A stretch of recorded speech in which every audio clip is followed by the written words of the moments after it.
American president ട്രംപിന്റെ ഇന്ത്യയും China അടക്കമുള്ള രാജ്യങ്ങൾക്കെതിരെയുള്ള താരിഫ് നയം അദ്ദേഹത്തിന്റെ വ്യാപാര സാമ്പത്തിക അജണ്ടയുടെ കാതലാണ്.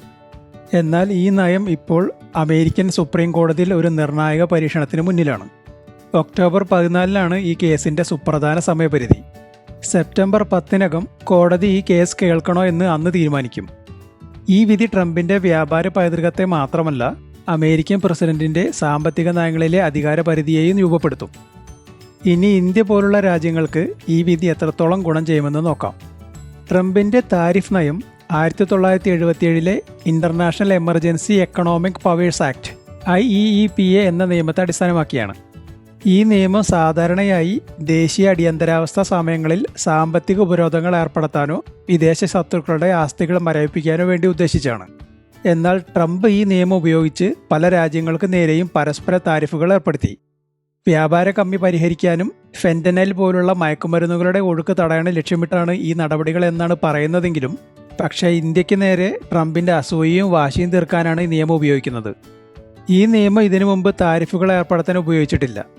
ട്രംപിനെതിരെ അമേരിക്കൻ കോൺഗ്രസിലെ തന്നെ അംഗങ്ങൾ പറയുന്നത്, ട്രംപ് ഈ നിയമത്തിന്റെ ഉദ്ദേശത്തെ വളച്ചൊടിച്ച് സാമ്പത്തിക നയനിർമ്മാണത്തിനുള്ള ഒരു സമഗ്ര ഉപകരണമാക്കി മാറ്റിയെന്നാണ്. ഇന്ത്യയെ സംബന്ധിച്ചിടത്തോളം ഈ താരിഫുകൾ ടെക്സ്റ്റൈൽ, ആഭരണങ്ങൾ, എഞ്ചിനീയറിംഗ് ഉൽപ്പന്നങ്ങൾ തുടങ്ങിയ കയറ്റുമതികളെ ബാധിച്ചു. നിലവിൽ ട്രംപിന്റെ ഈ താരിഫുകൾക്കെതിരെ 2 വ്യത്യസ്ത വ്യവഹാരങ്ങൾ അമേരിക്കൻ കോടതികളിൽ നടന്നു വരികയാണ്. ഇതിൽ ആദ്യത്തേത് അമേരിക്കയിലെ ചെറുകിട ഇറക്കുമതിക്കാർ നൽകിയതും മറ്റൊന്ന് ഡെമോക്രാറ്റിക് പാർട്ടി നേതൃത്വത്തിലുള്ള 12 സംസ്ഥാനങ്ങളുടെ കൂട്ടായ്മയാണ് നടത്തുന്നത്.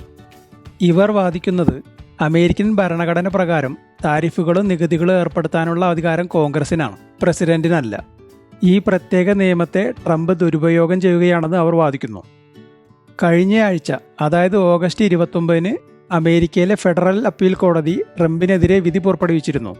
ട്രംപിന്റെ താരിഫുകൾ ഏർപ്പെടുത്തൽ അമേരിക്കൻ സുപ്രീം കോടതിയുടെ നിയമം ലംഘിക്കുന്നുവെന്ന് കോടതി വ്യക്തമാക്കുകയും ചെയ്തു. ഇത്തരത്തിലുള്ള സാമ്പത്തിക രാഷ്ട്രീയ പ്രാധാന്യമുള്ള തീരുമാനങ്ങൾ എടുക്കുന്നത് അമേരിക്കൻ കോൺഗ്രസിന്റെ വ്യക്തമായ അനുമതി ആവശ്യമാണ് എന്ന നിയമമാണ് ട്രംപ് ലംഘിച്ചിരിക്കുന്നത്.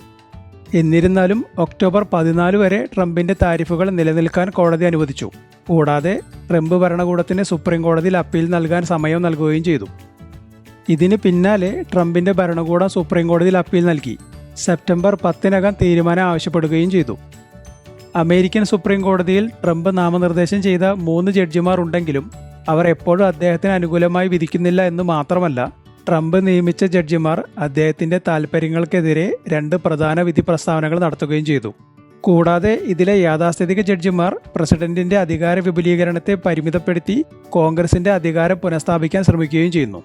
അതുകൊണ്ട് തന്നെ ഈ പ്രത്യേക നിയമത്തിന്റെ ഉപയോഗം പ്രസിഡന്റിന് അനിയന്ത്രിതമായ താരിഫ് അധികാരം നൽകുന്ന ഒരു അപകടകരമായ മാതൃകയാക്കി കോടതി കാണാൻ സാധ്യതയുണ്ട്. ഇന്ത്യയെ സംബന്ധിച്ചിടത്തോളം ഈ വിധി താരിഫുകൾ കുറയ്ക്കുന്നതിന് സാധ്യത വർദ്ധിപ്പിക്കുന്നു.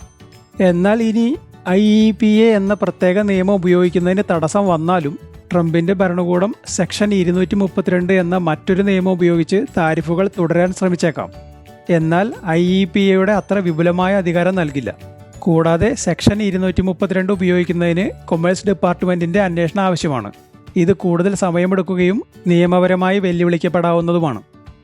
എന്തായാലും വരാൻ പോകുന്ന സുപ്രീം കോടതി വിധി ട്രംപിന്റെ വ്യാപാര നയത്തിന്റെ ഭാവിയെ മാത്രമല്ല, അമേരിക്കൻ പ്രസിഡന്റിന്റെ സാമ്പത്തിക അധികാരത്തിന്റെ പരിധികളെയും നിർണ്ണയിക്കും. ഇന്ത്യയെ സംബന്ധിച്ചിടത്തോളം താരിഫുകൾ നീക്കം ചെയ്യപ്പെട്ടാൽ ആശ്വാസമാകും. പക്ഷേ ട്രംപിന്റെ ബാക്കപ്പ് പ്ലാനുകൾ പുതിയ വെല്ലുവിളികൾ ഉയർത്തിയേക്കാം. എന്നാൽ അതിന് സാധ്യത കുറവാണ്, പ്രത്യേകിച്ച് ട്രംപിന് പിന്തുണ കുറയുന്ന സാഹചര്യത്തിൽ. ഇനി ഈ വീഡിയോ ഇഷ്ടപ്പെട്ടെങ്കിൽ നിങ്ങളുടെ അഭിപ്രായങ്ങൾ കമന്റിലൂടെ അറിയിക്കൂ.